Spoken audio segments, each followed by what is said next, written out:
The new opposition coalition in Nigeria under the umbrella of the African Democratic Congress, ADC, unveiled at the Yaradua Center in Abuja on Tuesday, has been met with mixed reactions. The event, which saw the convergence of several prominent political figures, including Peter Obi, Atiku Abubakar, Rotimi Amechi, and Nasiru El-Rufai, signaled a potential realignment of forces ahead of the 2027 general election.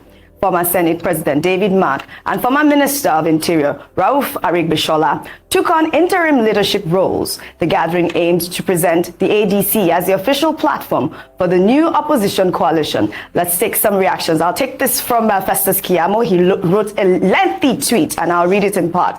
He wrote, "What happened earlier today, that was yesterday, with the movement of the so-called coalition into the ADC is the greatest factor that has strengthened the APC ahead of the 2027 elections. Let me explain. By law, you cannot operate from or belong to two or multiple political parties. So it is safe to say that their open declaration for ADC today is a clear abandonment of their previous parties. In fact, belonging to two political parties is a ground for disqualification in an election. Therefore, the emergence of ADC as presently constituted marks the formal dismemberment of the PDP, hitherto Nigeria's strongest opposition party.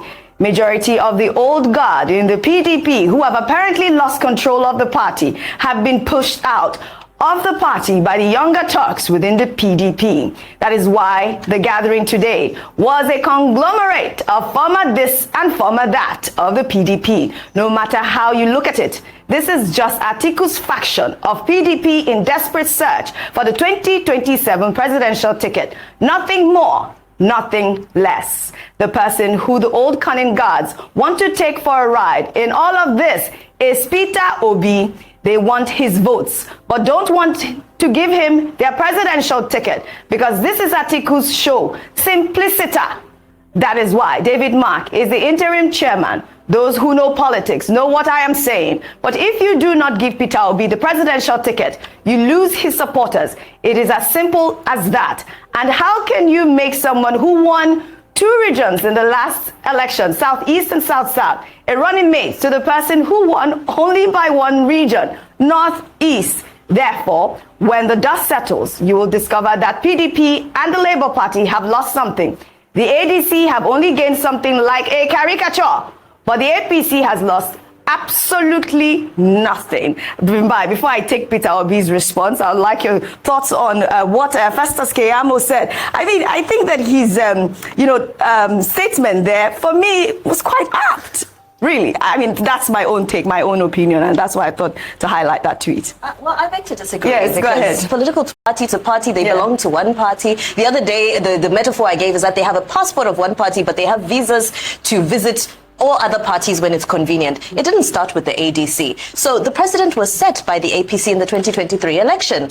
When we saw PDP governors stand boldly for the APC, and some of them even delivered their states to the APC. But it wasn't illegal at that point. So now suddenly we're saying, so I understand the point he is making. Yes, legally speaking, if you're contesting for the election, but some of these people will not be on the ballot. So there's no, what's the legal terminology? Is it locus? To say that they would be disqualified for the election. However, given the permutations, I think there's a lot to be said about the permutations that he has painted out there. What will happen to the obedience? I think that's a big conversation in all of this, because the obedience has grown in its force, and the obedience are very clear about their expectation. And we're still seeing the lingering ambition of Atiku Abubakar. And I think the real test of this coalition is going to be when it comes time to determine who is going to be the flag bearer. That's when we will see how much cohesion and love and kumbaya in spirits of one there really exists within the